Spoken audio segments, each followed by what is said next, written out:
While working in Photoshop, you frequently need to change the size of the layers. Those changes are made with Free Transform.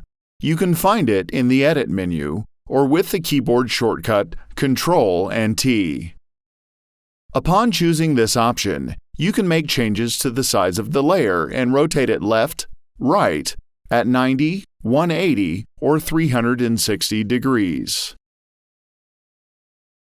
You can also make changes in the perspective by right-clicking on the photograph you've chosen in the Free Transform option.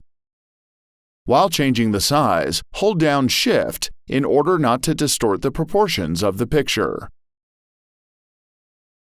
Bear in mind that while downsizing a picture is not a problem, enlarging a picture too much will make the quality poorer and the image blurry and unclear.